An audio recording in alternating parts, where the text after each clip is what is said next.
Going live. We're live. We are out into the earth, into the public. This is a great start, guys. David's dealing with inflatables here on Unverified on a Tuesday night. That is his boy, Buddy Lazier. Buddy. We love Buddy. Coors Light. Yeah. Buddy Lazier. I love it. The rear, he's been at the rear attenuator. I need to work on. Oh, you can just blow that up. Oh, beautiful. All right, we'll figure that out later, race fans.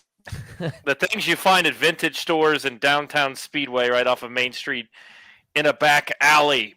We're making a great case for Indianapolis race fans. We're doing what we couldn't do for Jeff Gordon, race fans. He's staying here. It's incredible. All right, well, we've got so much to talk about coming off of an IMSA weekend, coming off of a pickleball weekend. We finally got the news that David Malukas is going to Team Penske. We also learned today where Dennis Hauger is going, which we already knew. We're going to talk about some of the other open seats, including Juncos, including what we could see happen at Dry and Reinbold. David, Kyle, Tony Donohue with you. Don't forget to like and subscribe here on our Unverified channel every Tuesday night at 8 o'clock. Gentlemen, off of an IMSA weekend, how we doing? Well, I think David's on that dial-up internet right now. He's like, hello. He's got the 1999 Buddy Lazier inflatable and the 1999 internet to go with it. I don't know what's going on. Can we hear me? He's got the Jeff Ward Yahoo from 1999 service going. Okay, hello? Hello, we can hear you. Okay, we can hear you, race fans. So, Jonathan Grace to get off your Wi-Fi. Get off the Wi-Fi, Jonathan. Damn it. No, I'm just kidding. He actually apologized. That's crazy. That's our friend journalist. We can use that word, journalist Jonathan Grace. Everybody, right for Sports Car 365. You still don't even remember when you would get like the AOL CDs or the free 50 minutes of internet service because Jeff Green was running the number 30 RCR Chevrolet in 2002. Like, I remember that. I remember when he had internet on the CDs. Kyle doesn't because he was born in 2001, which is depressing. We've got Johnny 5 David Robot Cam going on with us right now, so stick tight on that. As mentioned, it was a big weekend out at the Indianapolis Motor Speedway with IMSA, the final 6-hour race before it goes to 2 hours and 42 minutes coming up in 2026. As mentioned, plenty of news. We cannot wait to take your questions here in the chat on YouTube. Kyle, David, Tony. David, are you back from 1997 or what are we doing here? I have no idea. It looks fine on my end. That's all I know. Well, Kyle, how does he sound on your end? I don't know. I can start. We'll see if David's internet comes back. Sometimes it's back. You're back, but you're in 360p now. But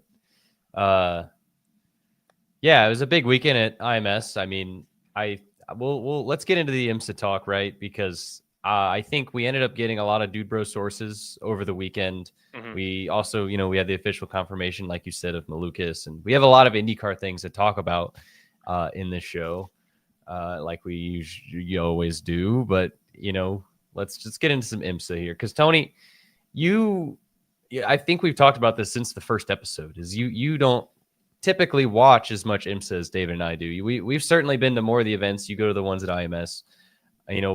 How was your day at the 6 hours? What were your thoughts? Because I have a lot of thoughts, because I've been to a lot of these things, and David and I, we were just at dinner debating these things and how we feel about the state of IMSA. But how was your day? Well, pickleball was great on Saturday. our friend Jason Van Sickle from the museum and I played a little pickleball in Pagoda Plaza. Had a great time with that. Look, I really enjoyed the Lamborghini racing, even though we only saw 20 minutes of it on Saturday when that car crashed and caught on fire. I think there was a lot of coolness, if that's the word. There's a lot of awesome race cars in IMSA. There's some really great marketing with a lot of different teams.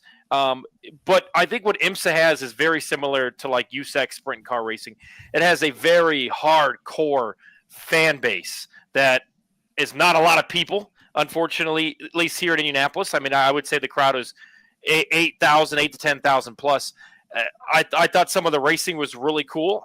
As just like a casual observer, I think it's confusing at times. There's a lot of different classes that you got to look into, and the LMP2s and the Daytona prototype, and it's really confusing, I think, for the casual fan. So if there was and I'm sure that there is possible ways to kind of clean that up to make it just a little bit more user friendly, I think would be great. I personally think, and I know that David doesn't like this because it's part of it, but I personally think that like the lower classes should, if it's a 6-hour race, they should only run 5 hours and 15 minutes. That last 45 minutes should be a shootout with the top cars. You don't got to worry about running over a car that's 40 miles an hour slower than you.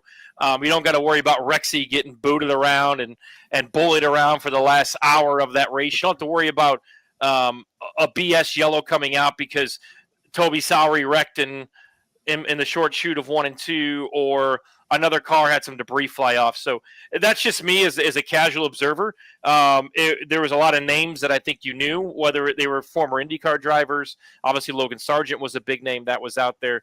Any weekend at the Indianapolis Motor Speedway is always good. I like it. I do. I think if I got the real experience of a Sebring or a Daytona, it would really click. There were times where it was just kind of stagnant, I felt, which I'm sure you could say about plenty of IndyCar road course races. There's no doubt about that. But I think there's some things that I think you could tweak to kind of reach out to that casual fan to get them even more hooked, because there's a lot of good. The yellows are way too damn long. My goodness.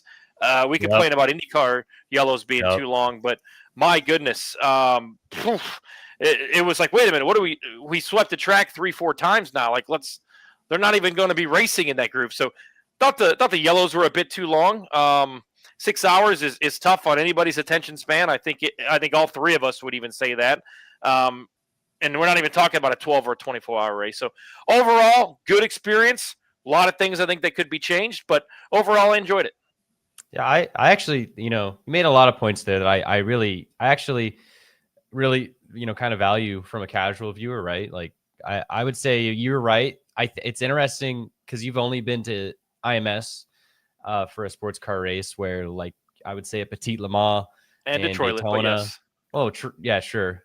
But like I think having in one of in a comment from Cody here is that the GTD pros those are all pro manufacturer classes going at it, and as well, like I think the traffic plays a huge part in the multi-class racing, right? Like sometimes those GTP battles are made from the traffic, right? Like I think, and honestly, that's what helps the racing as well, is like we're in IndyCar, if someone's just dominant and gone, or if the racing gets a little spread out. In IMSA, over 6 hours, you're always seeing passes on track. You're always seeing tight, close moments because of the slower cars.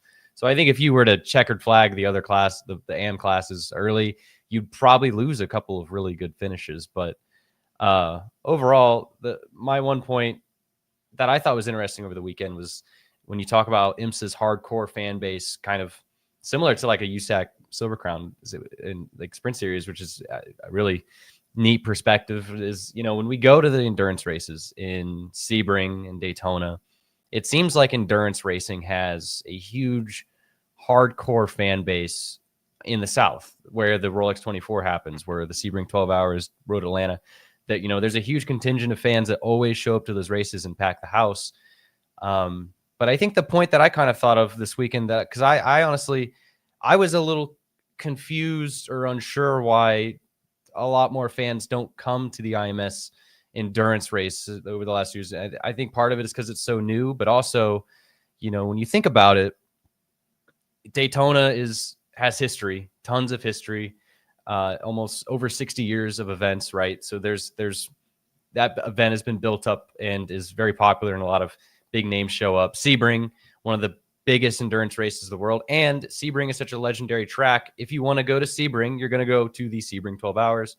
Same goes for Petit Le Mans. If you want to see a race at Road Atlanta, that's the only race to do it at. If you want to go to a race, Watkins Glen, you can go to the Cup race, but it's the Salem 6 hours is a very historic event, and you get to see sports cars at Watkins Glen. IMS, on the other hand, I feel like a lot of people, you go to the GP to see the road course race and to see an IndyCar race. It's not an oval race. And if if you're a racing fan and IMS is on your bucket list, obviously you're going to go to the Indy 500. So that's why I think it doesn't. It ultimately, at the end of the day, the reason this race is not going to be an endurance race moving forward is because you're not going to get a big enough crowd to go to an endurance race versus Road America. Because now, with it being a Road America, that's a destination event. Yep. That isn't if Road America going there is on your bucket list. Of course, you go to the IndyCar race, but 6 hours of sports cars, that is perfect for that track.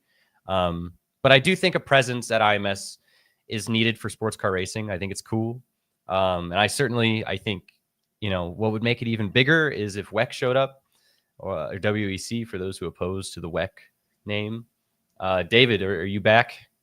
Well, let me ask you this, Kyle, as David moves his 100,000 plaque out of the Wi-Fi router way. The IndyCar race at IMS road course isn't all exciting either. So I think there's something to be said, and I would love the chat's reaction to this as well, about the track itself. Look, IMS, beautiful facility, but there's not huge braking zones. There's not elevation changes. There are long, huge straightaways. We're at Road America. I think it's different. Right? You got a lot of elevation changes. You've got a different track. I mean, even Mid Ohio, there's elevation changes. There's some major braking zones. I almost feel like, if you go to Detroit or you go to IMS and watch IMSA, it's not doing those cars justice as to going to a Laguna or a Daytona or a Road America where there are massive elevation changes and twisty turns. So, maybe IMS road course doesn't allow IMSA cars the full capability, right? But overall, I thought it was a pretty good weekend out there as well. And we'll see. We'll see what it looks like moving forward as it goes to maybe it being a shorter race. People are more or less patient. You don't got to worry about energy. You don't got to worry about as many driver changes, those type of things. So maybe there is something to be said. Just the overall road course at the Indianapolis Motor Speedway doesn't do the IMSA cars justice.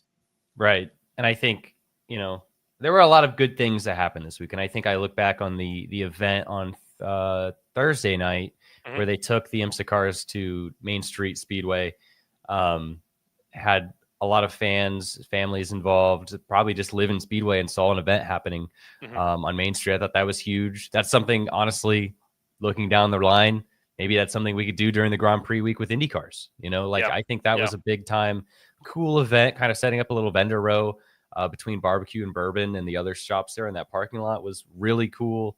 And honestly, I think that's something that IMS should look into in the future and kind of start doing. We'll see if David has any updates for us. Hello. Move your mic away from the router. The router is literally right there. I am hardwired. The router is right there. The computer is right there. We're not on the Wi-Fi.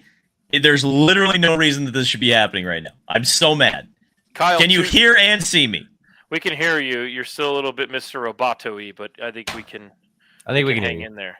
Kyle, I'd say this. I think it's a great point. I've always said this too.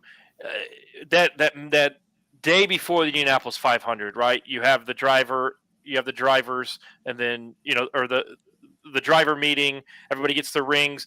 They have the autograph session, and then they take them downtown for the parade. If somewhere in there, when they ship all the drivers to the parade, I think having the field of 33 already out on the main, it's a little bit more work and towing the cars out for the teams, but having all 33 cars down where they're roped off, but race morning, you can walk through and get right up next to those cars if you have the proper credentials.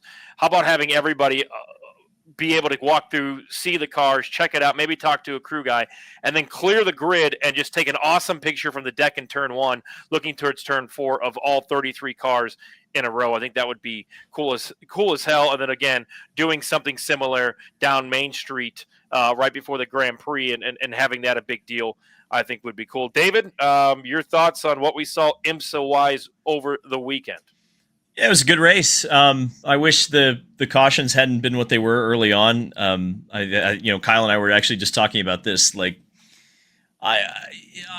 one of the biggest things that annoys me about IMSA, and it seems to be a kind of a perpetual issue, is trying to manage the caution procedure and trying to make the balance the show versus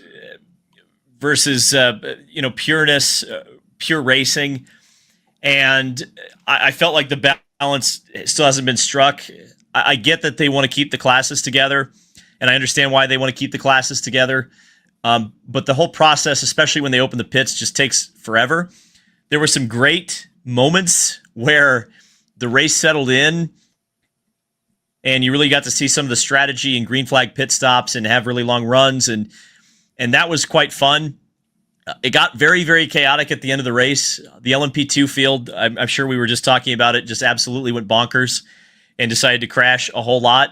And it was very entertaining and very funny, but it kind of hurt some of the other battles in the classes. And in fact, one of the last yellow flags actually saved the number 10 Cadillac. They would have run out of virtual energy and not been able to finish the race. The 31 would have been close, which would have kind of mirrored. Explain Yes. the virtual energy. I think there's probably a lot of people in this chat that don't understand what that is. Okay, so the real simple explanation of what virtual energy is you have a predetermined amount. It's kind of a weird way of thinking about, because the car has electric power and gasoline power, right? So the way the balance works, the balance of performance, which is another kind of sports car abstract concept, essentially think of it as a way the cars are equalized. You have a set amount of energy that you can use during your fuel stint. The fuel capacity of the car actually might be bigger than actually your virtual energy allowance gives you, which is kind of a weird way that this works. But they calculate the amount of fuel burned, as well as the electric power of the engine. And there's a whole bunch of math that goes on, and you're given a set amount of energy that you can use over a period of time. You can save energy, you can save fuel, you can save the electronics, all that stuff. And if you can manage that better than other drivers or teams, you can open up your fuel windows, much like you do with fuel, right? It's a weird concept, and much like many things in sports car racing, it's making something probably a little bit more complicated than it needs to be. But the idea, I think, is to eventually move away from gasoline and fuel, traditional fuels. Is there so a that way, would, yeah. And I'm sorry, I didn't watch the broadcast. Is there a way that the casual fan at home can track that? Because it seemed like at the racetrack it was hard to track that. Yes, there's a website. That was actually a fun part of the end of the race. Was my our good friend Chris Aurelio, GT Rain on YouTube, texted me the link to the virtual energy, and that's how I was kind of tracking what was happening at the end. But that's like another point to, I think, David's point earlier, and not only just the yellows lasting a long time, but the way it all kind of runs down is when you get those cautions, those IMSA yellows at the end, and the field gets all jumbled up. Like, we have a 6-hour race, but then because of the cautions and how like IMSA does it, really, I think our biggest kind of criticism to IMSA endurance races at this point is that a 6-hour endurance race doesn't matter until the last hour, to where we get down to the last 2 stints on fuel. And then finally it's like, oh, wait, the Lamborghini might have a shot of this out of nowhere. The Aston Martin is just, they didn't plan on this, but just in the last hour, because of yellows and jumbling up the field, the guy who was running third is now 8th for no damn reason. I think that's part of like the criticism, but there is an app to check this that shows the energy. It's fully just dedicated to tracking the fuel mileage. Are all classes that are out there running, are they all the same energy type of thing, or is it just for the top tier? Okay, so Sky Warren has an interesting question. It goes off of that, Tony, which is, do the GT and LMP2 cars also use virtual energy? So the LMP2s do not, because they are all the same cars. So an LMP2 car is just a traditional race car. You put fuel in it, and it goes as long as you need it to go, or however long you can make it go. There's no games, none of that stuff. GT cars, I don't remember if IMSA does it, but I know in the World Endurance Championship they do it, is that the GT cars now in World Endurance Championship are on a virtual energy formula. So they, much like the prototypes, are measured based on how much energy they're able to use. Now, the GT cars are not hybrid powered. So it's purely based on how much fuel they burn and how thirsty or not thirsty the cars are and how much their fuel capacity is, and that's how they balance the cars. Again, it's an odd thing, and it's kind of a brave new world with racing, and it's not actually working out. If you kind of know the sports car lore right now, there's a lot of like chatter behind the scenes and a lot of controversy about how these rules are all being implemented and decided upon. Like, there's so many manufacturers right now, and they've all kind of been promised that they're going to win because of what we call balance of performance, which the rules change week to week. Cars get heavier, cars get lighter, cars get more power, cars get less power. There's all these sorts of changes to try to equalize the cars, or at least give the impression that they're trying to equalize the cars. It doesn't always work out that way. And there's a lot of like upset people right now in sports car racing, manufacturers, because there are certain manufacturers that win a lot of the time and manufacturers that don't win a lot of the time. IMSA, I think, has done a better job of balancing the cars than World Endurance Championship has. Most of the manufacturers have had a fighting shot this year in IMSA to win a race. Not all of them have, but I think you would be very hard-pressed to say the Lamborghini wasn't competitive. I think you'd be hard-pressed to say that the Aston Martin, which is a brand-new car this year in IMSA, hasn't been moving up the board as the season's gone on, much like you would with any new car in a championship like this, which is kind of an open formula. And you look at the cars that have been there and run at the front. Yes, this has been a season that has been dominated predominantly by Porsche and Acura in the prototype division. But for Cadillac to get a win is huge for them, because that is a manufacturer that has just been snake bitten this year. The Wayne Taylor switching to Cadillac this year has not paid off the way they thought it would. It's actually kind of surprising how far off they were when they were with Acura versus where they are with Cadillac, considering that they were the most successful Cadillac team in the DPI era, the era that kind of preceded GTP. And of course, Whelan's been there. They've really been the best Cadillac team the entire year. They were quick at Sebring. They weren't able to convert there, but there have been some moments where the Cadillacs have been close. And but globally in the World Endurance Championship, it's becoming a real problem where Ferrari has won most of the races. There have been a couple of races where Cadillac won one and Porsche has won one this year in the World Championship. So there's some work to do there, because everything, unfortunately, sports car racing is structured much like IndyCar racing. Everything trickles down from their Indianapolis 500 Le Mans. And if you cannot win Le Mans or feel like you have a fair shot to win that race, it really doesn't matter if we can win at Interlagos. It doesn't really matter if we can win at Imola. We want to win at Le Mans. And the last 3 years, it's been Ferrari. And we're talking about this as a golden era. And there seems to be less and less chance each year of anyone but Ferrari winning at Le Mans. So it's been quite an interesting ride right now. And unfortunately, it kind of lines up with a lot of us cynics, we'll call it that, who at the beginning of this regulation set, we were all like, oh, this is going to be awesome. This is going to be a golden era of sports car racing. And then the next thing we said was, how are they going to screw it up? And I think for me, pickleball was obviously was really cool. Seeing Clifford do some laps and laying down the kitty litter on Saturday was awesome. Clifford I really enjoyed Ryan Marine on the PA. Whoever that other guy was just completely awful. Tony Donohue, not a John Hindhaugh fan, as it turns out. That's tough. It's clear that he wasn't here. It didn't work. I don't know if they do that at every race. I don't know if they decided that they were going to have Ryan at the track and him somewhere else. But I wanted more Ryan Marine. Well, I always want more Ryan Marine. We love Ryan Marine here. He's a good dude, Ryan Marine, and he's a very good broadcaster. But what do you think the virtual energy allotment for Clifford is, by the way? 0.00%. Well, no, he would have gotten a penalty. That's another thing. That's another. I'm going to get very neurodivergent here right now. Great. We're so excited for it. You can actually, in with a virtual energy formula, you can actually run out of virtual energy, get a penalty, and still have fuel to drive around the track. Yeah. It's not like, you're not going to, Anyways, let's, can we talk about torque sensors real quick? I've got something. I got a segue we can get into. Segue, baby. Here. I think one of my favorite parts of the week that we should definitely discuss a little bit was Wednesday night. Coforce held an event at their studio in Indianapolis. I don't know if you guys knew they have a studio in Indianapolis, and they had their first ever in-person event.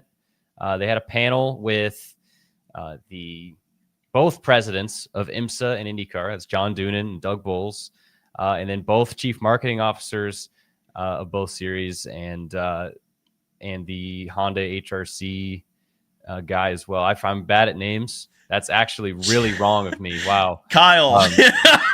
That's actually really bad. I know Alex Dameron, but that's actually Doug at IMSA. There were two Dougs. It was a little confusing. Well, I know his name's Doug. I just don't know his last name, and I didn't want to. Now I just sound dumber. So you go ahead, David. And then there was Chuck Shifsky. I knew that. Yeah. The head of Honda Racing US. Okay, there we go. We got them all. Okay. Which, by the way, hold on. We should say rest in peace to Robert Clark as well, a really pivotal person of getting Honda involved in IndyCar. We just learned that he passed away as well. Yeah, that was really sad, actually. I was sorry to hear that. So definitely, we're thinking of Robert Clark and his family for sure. Kyle, where were we going with that? Well, you can go, but I just wanted to mention that was one of the cooler parts of the weekend. I think the biggest thing to kind of take on that is both chief marketing officers gave a PowerPoint on their strategies for either series, and I think it was probably the first time that I've ever seen as in this industry, both president, like those people together in a room speaking openly and honestly to the people on kind of where everything's at, like what kind of the strategy is and where like the thought processes are. So I believe Coforce will be uploading that. They recorded the whole thing, and that will be uploaded. So I urge everybody to watch that, because I think the one thing that I've always been vocal about really over the past couple of years is that, and I said this when Doug was announced as president, that the reason I liked it is because we need the people in charge to be vocal to the people. We need things to see these. We need to see these guys' faces saying these things openly to the people, right?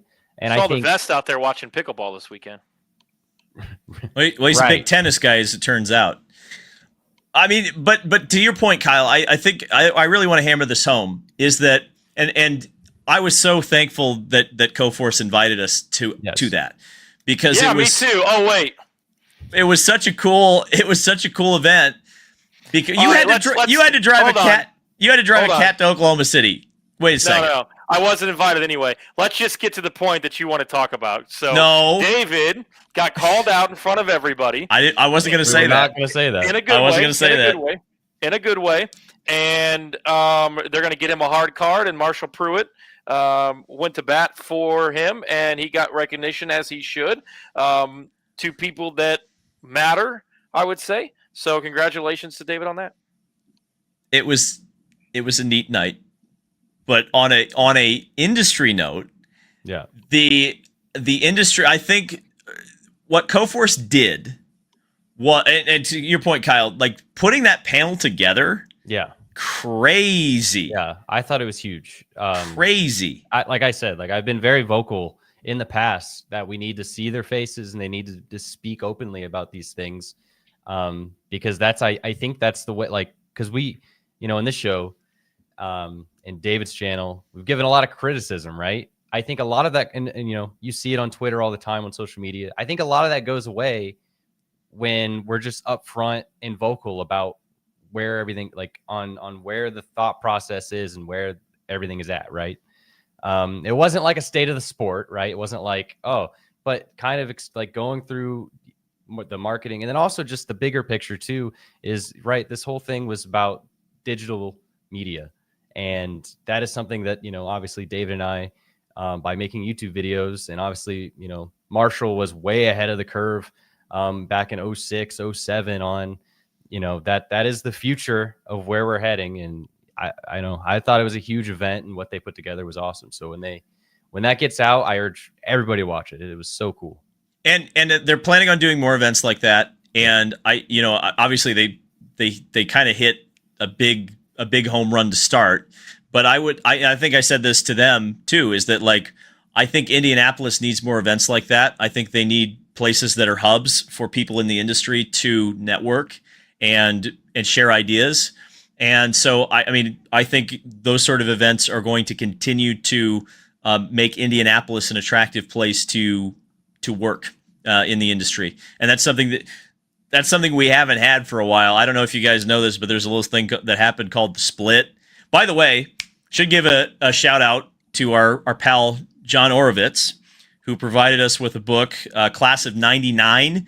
We're all going to eventually work around the room and read it. I was trying to read it last night during Monday Night Football. I kind of was like, halfway between it. But no, there was a couple of really interesting tidbits right off the bat. So I'm looking forward to kind of finishing that one. Obviously, CART in 1999 is a really interesting year, really interesting subject matter that Kyle and I were just talking about David Malukas. Yep. Which I think is a segue. Yep. To talk about IndyCar race. Look at that. I'm gonna like hold you guys back because there are two things. But like this, we have a lot of cool Dude Bro sources. The chat's always asking for Dude Bro sources. We gotta wait because there's two big announcements that we gotta discuss a bit first before we talk about the rumors. Dave Malukas to Penske, Dennis Hauger to Dale Coyne. By the way, remember when we saw Dale Coyne congratulate Dennis on the dip in Milwaukee, and I got a picture of it. We were kind of just, nope, it happened. There it is. So first, Dave Malukas at Penske. How do we think he's going to do? David and I discussed it a bit. Tony? Yeah, I think we're just kind of waiting for that to be announced, right? And it probably took a little bit too long, but people go away after the season ends. I saw a lot of people say that David Malukas may not be as great or as good as what somebody should be in a 12 car. I think that's absolute bogus. I think David Malukas is going to be there for a long time. I think David Malukas has a lot of talent. I think he's going to complement Joseph Newgarden. I think he's going to complement Scott McLaughlin. He's been knocking at the door. Is he where Joseph was when Joseph went to Penske? No, but he has been knocking on the door of race wins. He has been knocking on the door. We forget a Foyt car hasn't won a race since like Long Beach in 2012. I'm excited to see what David Malukas can do in that 12 car. I think he's going to be a superstar. I think he's going to win races, contend for championships, maybe win the Indianapolis 500 in the next 5 to 6 years. I'm excited for the future of Lil Dave is now Dave or David. He's all grown up in that 12 car. I think we're going to see big things over the next couple of years out of David Malukas. I saw a lot of comments, which actually I kind of feel stupid for not thinking about, probably because it's a name that we just associated with greatness and wins, and you kind of don't think about where he came from. But actually, the closest comparison I think to David Malukas and where he has been and his trajectory is Helio Castroneves. Because if you think about it, he's been at teams that have not been exactly front runners. You think about Helio, and he started at Bettenhausen and then went to Hogan for a year and had it really kind of a year, Helio, to kind of go back to 1999. Where with Hogan, he was very similar to David. He would get poles, especially on oval tracks. He would be up front, and he would either crash or have reliability issues that would take him out of the ability to have a win. And even Hogan, I think, was kind of in a ways kind of had a technical alliance with Team Penske then, because they were both running Lolas with Mercedes, and I think they both had Goodyear tires. So it's very interesting, that comparison, because if you think about it, Helio didn't have a lot of success, comes to Team Penske with teammates that were overshadowing him like Gilles de Ferran, but eventually grew into the guy at Team Penske. So I could see that being David Malukas' career path, kind of a similar arc to Helio Castroneves, where he kind of comes in with low expectations about what he can or cannot do. There's been flashes of brilliance, much like Helio, but if he pops off, he might really pop off in a big way. So I kind of agree in a way with that, and I think that's the comparison we should be looking at, Helio. I think that's really good. that's a really good comparison, because we talked a lot in the video that we did, on whether or not he was ready, and because of course those questions are going to come up, because when Newgarden came in, he had already won IndyCar races.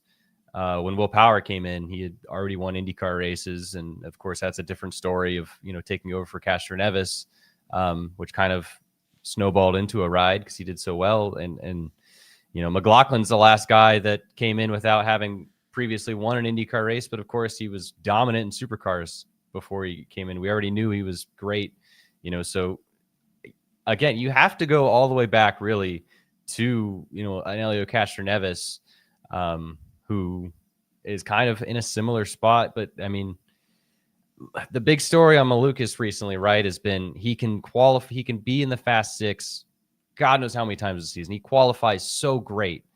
But just the races, it just some way or another is not consistently finishing in the top 10 or top 5 the way that he probably should with how he qualifies. And I think that's going to be a big thing to watch out for, because I think he's going to qualify really good, but it's just going to be during the races, how does he perform? Well, and I think to add to that point is we've seen him have his best runs on ovals, and we haven't seen really the 12 car on ovals outside of the run at Iowa last year, coming from the back and playing the fuel card exactly perfect for Will Power to win at Iowa. We haven't seen the 12 car have the greatest results on ovals. So where does that even out for David Malukas in the 12 car? Will he elevate that 12 car on ovals, and can the 12 car elevate David Malukas on road and street courses? Yes, he was on the front row at Detroit this year. But, I think there are some strengths and weaknesses there that I think can complement each other from a team side to a driver side in 2026.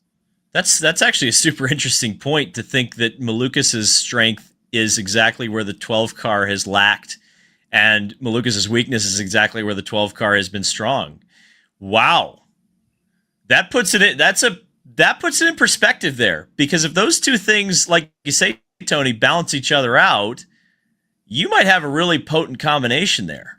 Really kind of sneaky potent. So I like that. I like that a lot.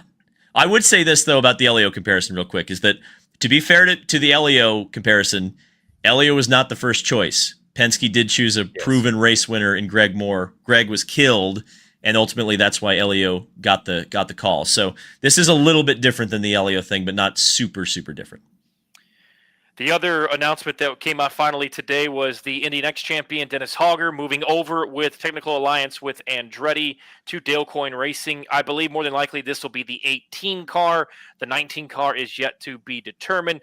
Nonetheless, it came at 8 o'clock this morning. It was very early. I think you tweeted 7 a.m. David. 7 a.m. Chicago time, and I did get a text that was intentional, by the way. Yeah. So announcing early. Great to see the Indy Next champion full time. Andretti Alliance, obviously, it is setting this up to more than likely, unless Marcus Ericsson goes on a generational run next year, to probably move Hauger over to that 28 car.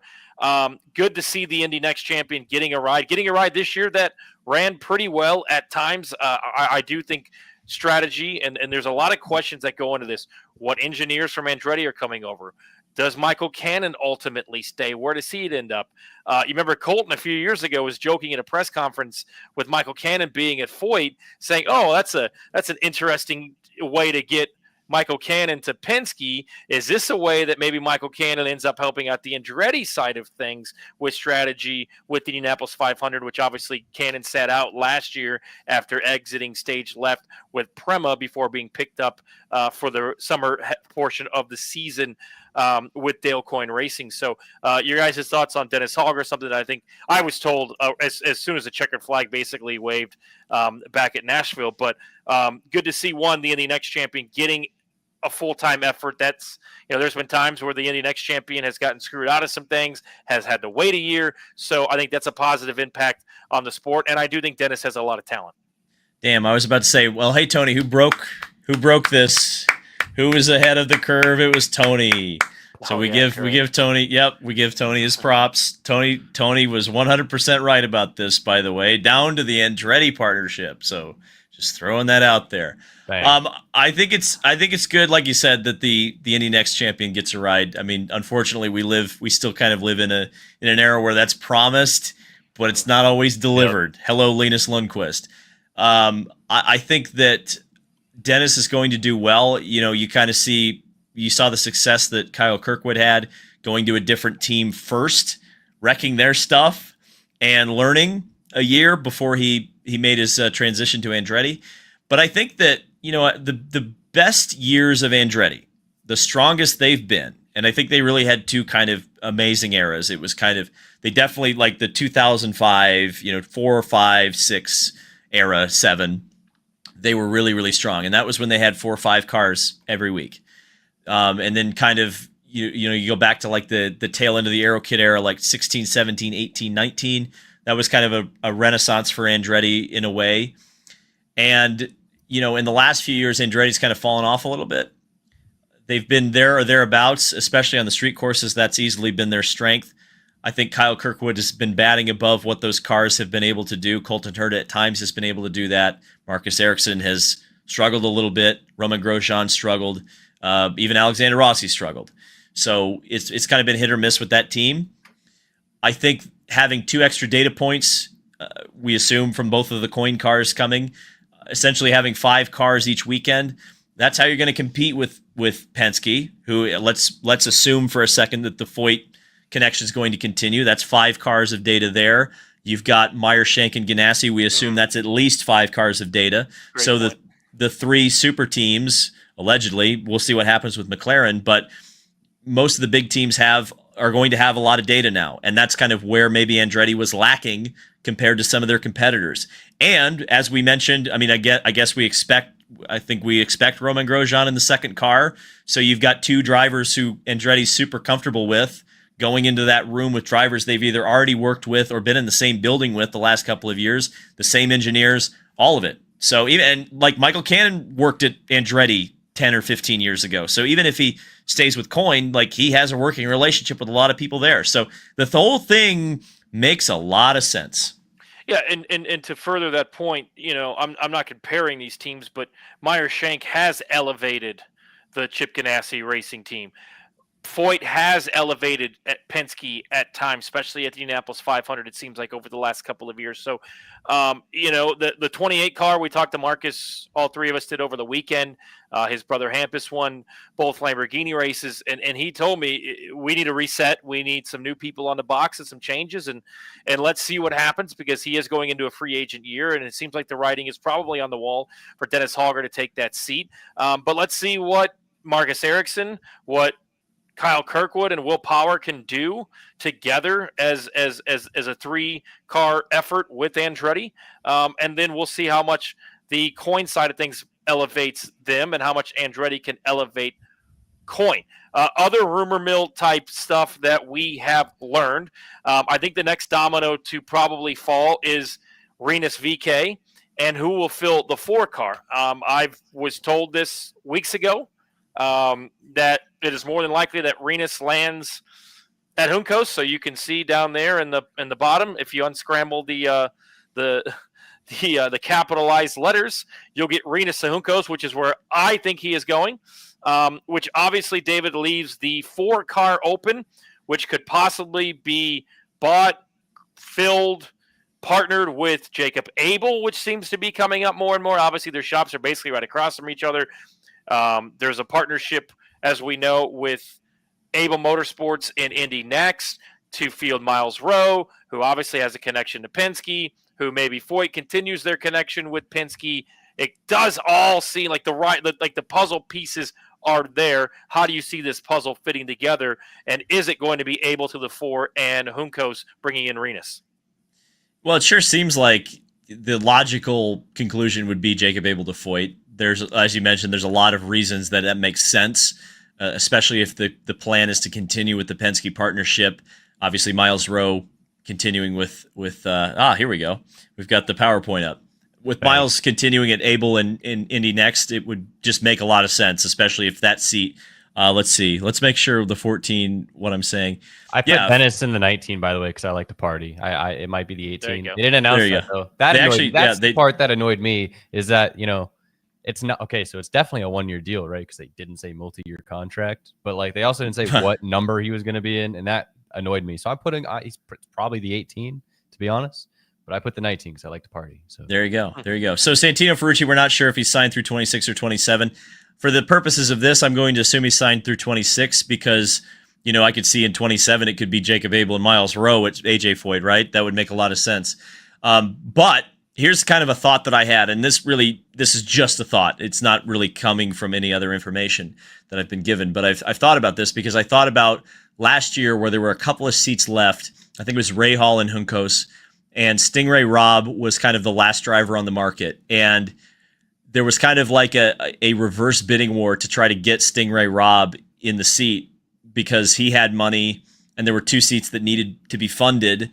And there was kind of like the Stingray Robb sweepstakes. Well, now I think you've got a bit of an opposite situation where this season, I think there's so many drivers that are looking for a ride that as the seats begin to go away, and obviously we're seeing them kind of quickly fill up, I think it's advantageous if you're either that Juncos or you're that Foyt. Whoever's the last one at the dinner table, I actually think you're going to eat the best. Because at that point, if you're the last or next to last car open, you can sit on that until St. Pete, and you can just wait for the bids to roll in, and no one's going to compete with you. So I wouldn't be surprised if whoever ends up being last just sits on it and doesn't announce for a long, long time. Because why would you? If you theoretically could get more money in late February and wrap the car on the way to St. Pete, why not? Why not do it? So if it's what you're saying is there's really, we know Dale said he's going to announce by Halloween. It's probably Grosjean. You're saying that this battle between the 4-car and the 76 is going to be a war. We're going to be waiting on that, or you think I think the 76 is Renus. Right. I think that's almost done. My opinion. That's just my opinion. But I think it's going to come down to the 4-car. And if I'm Larry Foyt, I wait. Well, unless I've got a $10 million deal, I wait. So we've had a couple questions in the chat. I think the biggest kind of rumor, big thing that kind of broke over the weekend or was alluded to, Sky asked, what are we thinking on the charter of the 30 car? Okay, so that's real. As far as I know, and I spoke to a few different people this weekend, that's real. I don't know how real it will end up being, but it's definitely real. That's at least something that's being talked about, right? We'll see if it gets across the finish line. We obviously have never seen a charter sell before, so this would be to set the market if it indeed sells. I think there's a lot of talk about Ray Hall, the team, whether or not it would operate more smoothly as a 2-car operation versus a 3. The question, of course, also is something that's been brought up here a couple of times, is Devlin DeFrancesco, who many of us believe has a long-term contract with Ray Hall, Letterman, Lanigan, perhaps the longest. This is going to sound crazy, but it might be the longest-term contract in IndyCar racing right now. Something that has been brought up about that contract a lot of times, and I asked specifically someone in that camp this weekend, what is the real story on this? Something has been brought up constantly through the rumor mill, through even I've heard it, I feel like in legitimate places, where there supposedly is a performance clause for Devlin.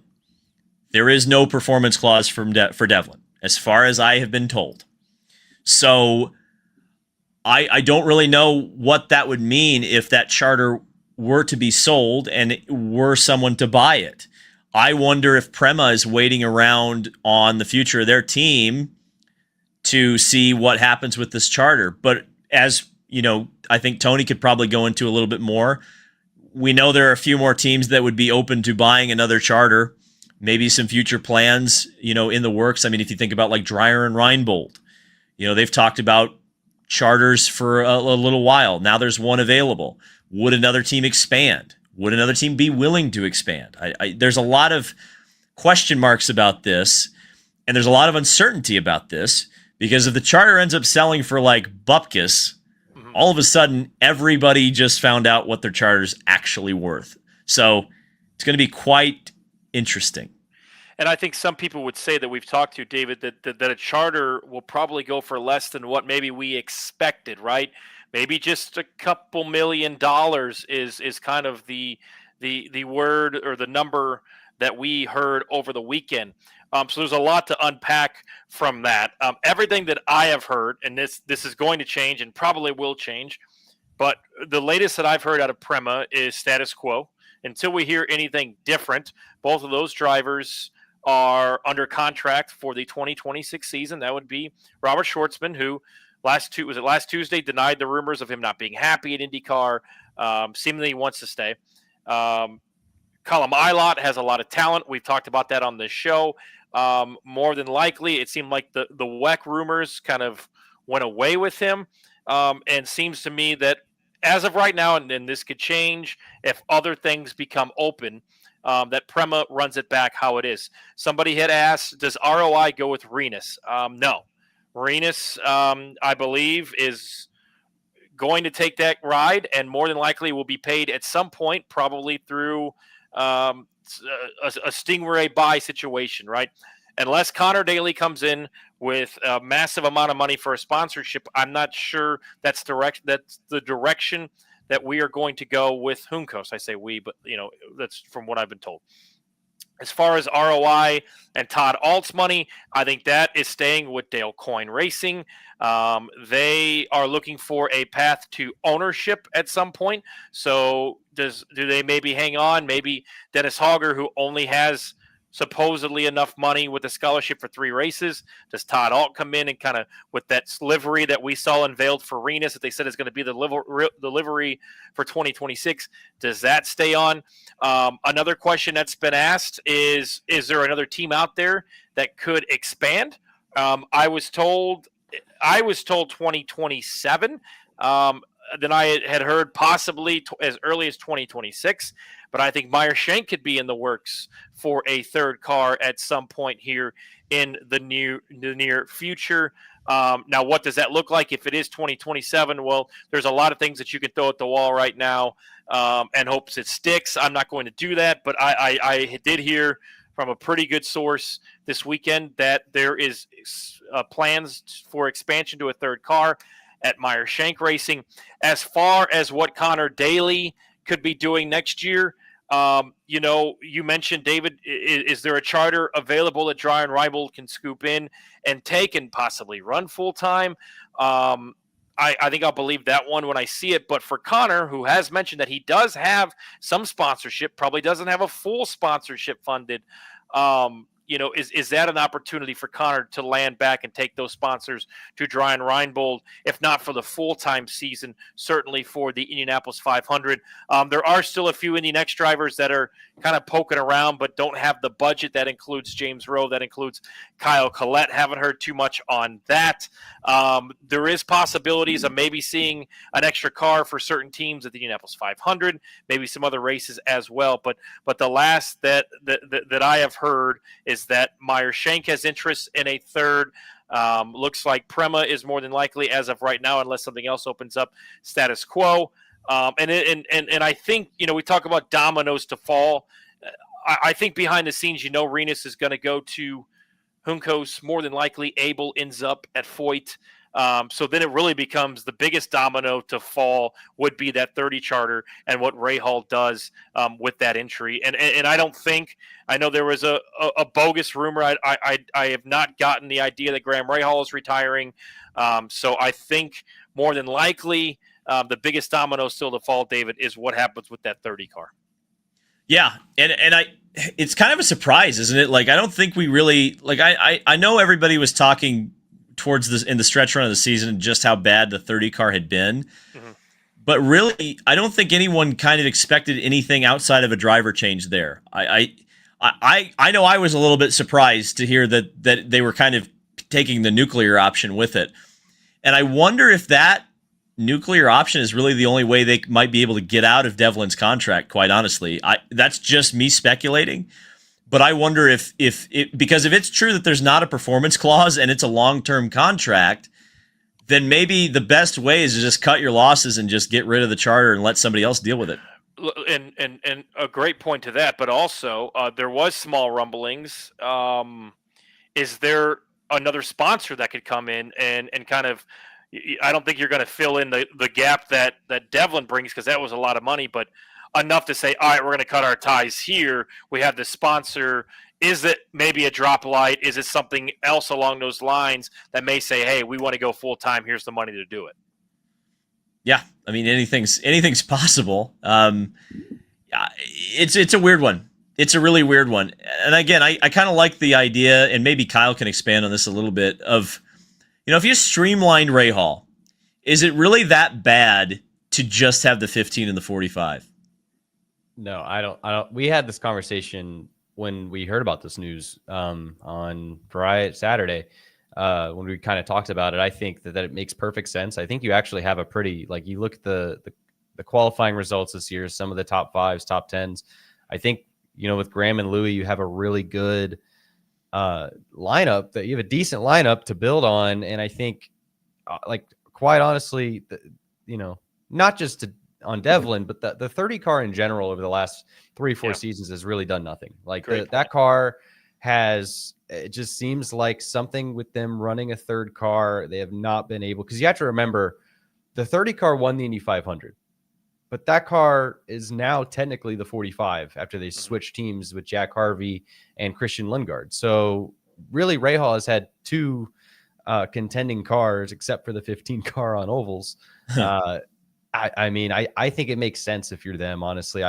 If you've struggled for results the last 3-4 years, there's got to be a big change, and they've made big changes on the engineering and personnel front. But I think the next step is okay, let's just focus on 2 cars now. Let's focus on 2 cars instead of 3, because, we saw it in multiple years where the 2 of the 3 cars, there was at least, Sato was up front, and Sato almost won the damn pole and the race this year. But, the year where Graham and Harvey are battling for the last spot, there's always, usually it seems, 2 Rahal cars out of the 3 full timers in the last row shootout. I think it makes sense from a competition standpoint as it does, contracts and sponsors and this and that. To that point, Rahal also, from the streamlining perspective, is losing the BMW program. Right. So there potentially is going to be a lot of effort. Let's say, again, they have not sold the charter yet. I think we need to make that very clear. We don't know this is happening. If it did happen, and even if it doesn't happen, they're going to have a lot more focus on their IndyCar program. So maybe you could take some people off of that BMW program and put them, if you do keep the 30 car, and put kind of some of your best and brightest that suddenly don't have anything to do, put them on the 30 car and try to build that up. Or if you also get rid of the 30 car, then you have a pool of 5 different teams where you can just take the best people and build 2 really good teams there. So I don't know. Yeah, and like Kyle said, I mean, we like Devlin. The results just simply haven't been there. And to the Rahal point, Bobby's still got 2 drivers in his basement, and Toby Sowery and Yuri Vips. So, it's kind of like, and when I talked to Yuri over the summer, it was, I can go find a ride, but I need to have the money. And unfortunately, it's so hard to find the money. And we are living in an IndyCar world that, unfortunately, there's a lot of drivers that are paying for rides that maybe don't have the talent that meets that cash. And then there's a lot of drivers that don't have the cash, but certainly have the talent that can't find their way into IndyCar. And that's just the world that we live in. And David, I think you and I talked about this, and I don't think it's happened for a long time, maybe 3 or 4 years. I think we are done with the days, though, where you have somebody run the oval and somebody run the road courses. Yeah, I think that's done. I mean, I know of at least one program that's kind of half-baked. There's kind of a thought process that there might be a driver to do an oval-only program, but you have to find someone who's willing to do a road course only program. And we don't have separate championships anymore. This isn't 10, 11, 12 years ago where there might have been some incentive to run a split program. Money's tight, obviously, as we know, and there seems to be an emphasis now on being a consistent championship contender, especially if you're running for a team that has a charter. I suppose maybe a Prema that might work for if you wanted to bring someone in, to do road courses and ovals. If you don't have a charter, who cares? You can't earn the Leaders Circle money anyway, so you ought to go for results in the short term. But for any chartered team, it just doesn't make sense to have someone do ovals only versus someone do road courses only. I think that's kind of an outdated concept if it were to happen.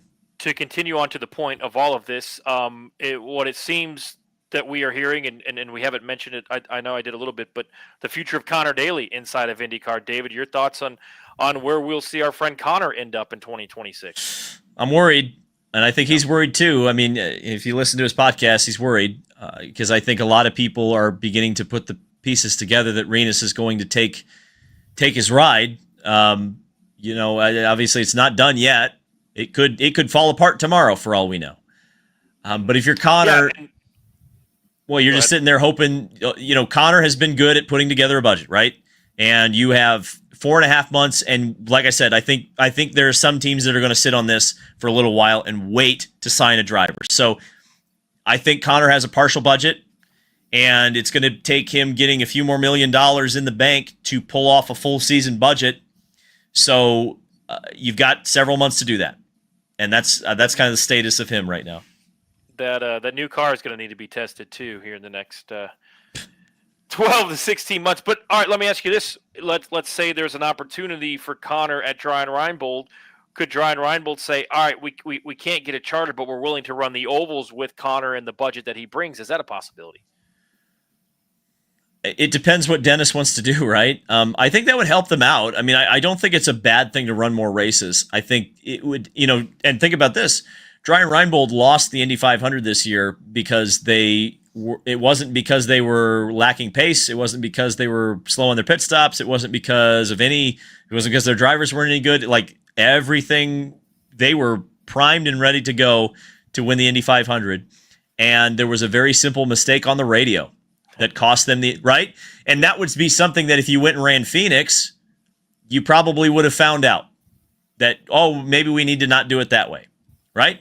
So I think there's always an advantage to running more races if you are a team that wants to, take the Indy 500 seriously and make that your one thing. Again, we'd have to kind of see how the charter system and the qualification procedure would work, and whether or not they would be granted a provisional at a place like Phoenix if they didn't qualify. There's some risk associated with that. But again, if you're Dreyer and you can get a charter, and maybe that would work for them in the first year. I mean, okay, let's play the real hypothetical game. Let's say Dreyer buys a charter and Connor has a partial budget and somebody else has a partial budget. Could you put together a full season? Maybe. And then you're essentially saying, well, we're probably not going to make the Leaders Circle anyway. This is a learning year, but now we have the charter and we can get the car out on the racetrack and we know Connor can rip on the ovals. We're going to be competitive. Why not? That's literally just me putting it all together there. I haven't heard anything about that, but that's just an interesting thought experiment. Well, I think one lineup that we haven't talked about at all when it comes to the charter, I think you guys mentioned Jacob Abel possibly going to the 4-car, but what do we think about if Abel Motorsports were to buy a charter, possibly, with Penske support? Because we still haven't actually gotten confirmation yet that partnership would maintain at Foyt. And we know that Abel Motorsports is running a lot of their development drivers in Indy Next right now. If a charter becomes available, they've had interest in the past. How do we feel about Abel Motorsports possibly, or at least running a car in the 500 next year? Because I think that's something that's going to come up on this show from now to May. Yeah, Abel has a chassis, correct, David? Yep. Yes. Yeah, they've got their that's always when we talk about charters, open seats, that's always the elephant in the room, because they're one of the few teams that they have a chassis and a car that could be ready to go. One of the few teams and people who have that ready to go. Yes. And who would Penske support in that deal for the Indianapolis 500? You want me to say Miles Rowe? There you go. I think it should be. I mean, that's tough. That's tough. Throwing that kid in there for the Indy. I've said this a couple of times. If you could bring him to, like, if you're going to do that, let's again, we're going way hypothetical here. If the idea is, hey, we're going to run Miles Rowe in the Indy 500, okay, well, I definitely take him to Phoenix. Like bare minimum, I take him to Phoenix. I do every test for, like, if there's an oval test, I'm bringing him out there. I mean, here's the only thing with Miles Rowe right now. He has not driven an Indy car. Yes. Period. Now, I expect that will happen at some point very soon. It has to. It has to. If the idea here is to get Miles to IndyCar, he has to drive an Indy car. He hasn't done that yet. So I think it would be in Miles's best interest to not run the Indy 500 next year, because I think it would be a little too much pressure. Not saying he can't handle it, but I just don't think it's the right situation for him. If the idea here is to bring him up slowly, which they have been sticking to his entire career to this point, has been slow, methodical, build him up. He's just now winning races in Indy next. He's winning them in convincing fashion. I want to see him on ovals. Correct. He's a good oval driver. Great oval driver, even. I need to see him win on road courses. I need to see him on a road course in an Indy car. I need to see him get behind the wheel of an Indy car, and then I need to see him test an Indy car in an oval, and then let's bring him to May and see what he can do. And I don't think you can do that in the next 8 months. See, all we hear in the month of May is these drivers, even the rookies, there's plenty of practice. You have plenty of oval time. You have plenty of test time. You have plenty of time to do it. We've seen drivers kind of just get thrown into the mix at Indy. Does it maybe set him up for a crash and not to make the field? Yeah, but I think if they said, hey, we're going to take him and we're going to test him, we're going to run him in Phoenix, we're going to get the timing and the people in the situated right, I don't see why he couldn't run the 500 next year. It seems like everybody gets ample enough time. And if it's a Foyt car with Abel and maybe some Penske dampers on that thing, he's going to have the speed to get it in the field. I mean, he's won 2 more oval races in Indy next than half of the drivers that have moved on and left that series to run Indy or full-time the next year. Well, that's a great point. That's a great point. But I would say this. I think the expectation's a little bit different, or the expectation level's a little bit different of a Miles Rowe versus a Kiffin Simpson or a Nolan Siegel, right? Like, you would have to be ignoring a lot of external factors if you're talking about that, because, there's going to be a lot more media attention on Miles Rowe, the rookie at the Indy 500, than there would be on virtually any other rookie. And again, the way this program has been set up, Force Indy, I actually really kind of I tip my cap to them, to take a Roger Penske phrase, because I think they've done it completely the right way. Because we know this, right? There's not a great, huge pool of young African-American race car drivers, right? Just there aren't. So if you find someone who fits the bill, and Miles certainly fits the bill in pretty much every way. I mean, the kid has every element, to me, to be a superstar in auto racing. But you want him to succeed, because if he succeeds, then you can foster the entire next generation of, the next Miles Rowes. If you fail with Miles, or if you fumble him, then all of this investment, all of this work has kind of been for nothing.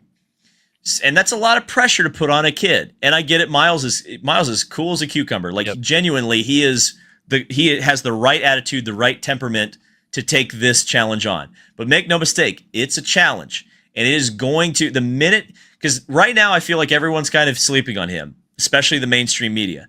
The minute the mainstream media discovers Miles Rowe, it's going to be crazy, right? Both good and bad. And that's going to come with the territory. That's just how this is going to be.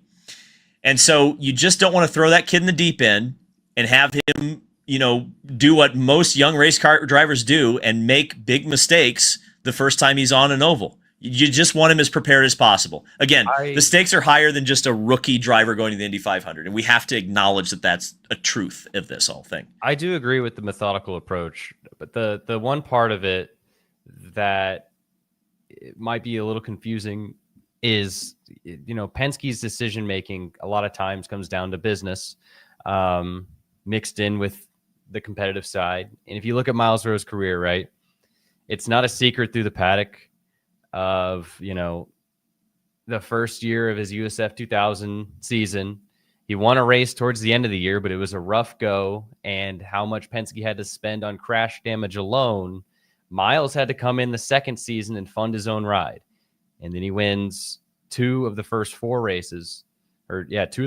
races, finishes second in the championship and gets that Penske ride back, wins in USF Pro, and then spends 2 years in Indy Lights. But I think the thing is he's signed for another year in Lights. That's 3 years in Lights, which is more than most. And while I agree, I think David, you've said this since 2016, right? That guys need to spend more time in Indy. Yeah. They have to. I think it's actually very beneficial. And I agree. I think Miles Rowe needs another year in Indy Lights or Indy Next. Damn it. My Firestone. But I think when the kid wins 2 races on an oval, towards two of his wins this season, he breaks out this year, finishes 4th, 2 wins, and they're on ovals. I don't see the harm in running him in the 500 while also running the full-time next season. And to that point, in that, yes, he hasn't driven an IndyCar yet. I think that's crazy. I think that's because I think if you want him to succeed, I think now is the time, even though he's signed for another year next, I think now is the time to start getting him in those tests. And I mean, they have those extra test days to put Indy Next drivers in. So I don't know why he hasn't been in a car yet, or why we haven't heard of him going into a car. And I think it'd be awesome to see him at the 500. I honestly think more, every year having 1 or 2 next drivers at the 500 just to try, I think would be great promotion for that series, and B, good seat time for these guys. I think it was awesome when Nolan Siegel did it, even though he didn't make the race. I thought it was a good try and a good effort and kind of a smart decision, right? So. Speaking of Indy Next, Nikita Johnson making the jump, as well as Max Garcia. Nikita Johnson going to run with Cape Andretti. And I know, Kyle, Max Garcia well. Kid's got a lot of talent. We actually got a question in the chat from Kane's Cats and Heat 305. You can tell what the 305 is. Max Garcia is from Miami. He asked why he went with Able Motorsports over Andretti. And I've been harping this on this show for probably the last 3 episodes on how he has a deal with Penske and he's one of Penske's prospects. It's because Andretti wanted a piece of him. They wanted a piece of him. Ganassi wanted a piece of him. And Penske was very protective over their driver and wanted him to go to Able Motorsports because there's no real connection to him leaving the Penske fold. Andretti wanted him. Ganassi wanted him. The big teams, they have eyes on him. They want him. Penske didn't let him have him. So if that's even more proof to say they're serious about that kid, which again, when we come down to the next 2-3 seasons of contracts and Penske drivers, just keep that in the back of your head. And also another reason to pay attention to Indy Next season. And I think that's a further point on the Dennis Hauger signing that I kind of wanted to mention earlier was, I think it's a great precedent to set that a guy comes from F2 and runs a season of Next, even though he dominated. It's a great precedent to set that he already has a season on these tracks and, won the championship. And I think it's something that I hope more guys coming over to the States to run IndyCar to run Indy Next. I think it's great for that series and honestly kind of does what we've kind of wanted to see with Indy Next over the last couple of years of it kind of having, the feel of the next generation of drivers that we're watching. Because I feel like for a couple of seasons there, it was just guys coming from F2 straight to IndyCar. And while they were performing great, didn't help our feeder system. So, yeah. And David said this too. And I talked to Miles Rowe and Colin Hedge about this over the weekend. There's going to be a couple more races in Indy next year. There's going to be longer races. And David's been harping on this. And I think it's a great point that Saturday should be the big day. And I know there's going to be a little bit more doubleheaders this year for Indy Next, but Saturdays need to be the day where, hey, 3:00 on FS1 Indy Next, and people start is it ever going to be the O'Reilly/Xfinity series? Probably not anytime soon, but can we elevate these drivers and find them sponsorships and find them, more TV time? I think would be a great idea as well. Yeah. And to put a spotlight on them, and I've been harping on this for a couple of years. Actually, statute of limitations. Probably I can say this now. I actually ended up in a kind of an impromptu meeting with a previous president of the Indy Lights series when I tweeted about this one time, which was fine. It was actually a really good conversation, and I kind of made that case you need to get these kids in front of, more people than you're going to get at 10 a.m. on a Sunday morning. I mean, my God, like put the autograph session then, right? Like don't do an Indy Next race. Like, yes, I think especially right after IndyCar qualifying or right before it, I think that would be great. Like it would put them in front of people and hopefully make people kind of, because here's the final kind of point I want to make about Miles Rowe is we watched him win at Nashville and the crowd was cheering him. And he's one of the few drivers with some equity in that series. And all of a sudden you're going, wait a second, he's been here for a couple of years. I don't think it's just because he's Miles Rowe, right? But it's because people know who he is. Mm-hmm. And I think if you could get a few more drivers who in Indy Next who people know who they are, well, all of a sudden, you might have people have a reason to go in the stands and root for people in that series. So I think it's an interesting thought process. And I don't know. I would like to see them treated more as a headliner on one day. For sure. I think that'd probably lead to us probably covering them a bit more, right? That would probably. Oh, for sure. Yeah, because I think it has the potential, right? Like, it was the first year they were on TV. It was the first year you could watch qualifying on FS2. We could watch the practice sessions even on TV. Like, that's crazy for what Indy Lights used to be. So, I think, and I say Indy Lights because that is the old them. Indy Next and what it is now is. It feels a lot bigger, and I think the momentum is building for them. And yeah, I hope it ends up being, because like you said, like Miles Rowe has some equity in that series. Very rarely do you see a guy in his third season going into next year where this could really become something like the Xfinity series, right? Where there's a couple guys that you think, hey, that's the next IndyCar driver, and then other guys where you're saying like, these guys are going to make it, but they're really fun to watch in this series, right? So it's growing, and I think it just set expectations too, right? Because like I said, first year of FS1, we might not have cheering for Boris.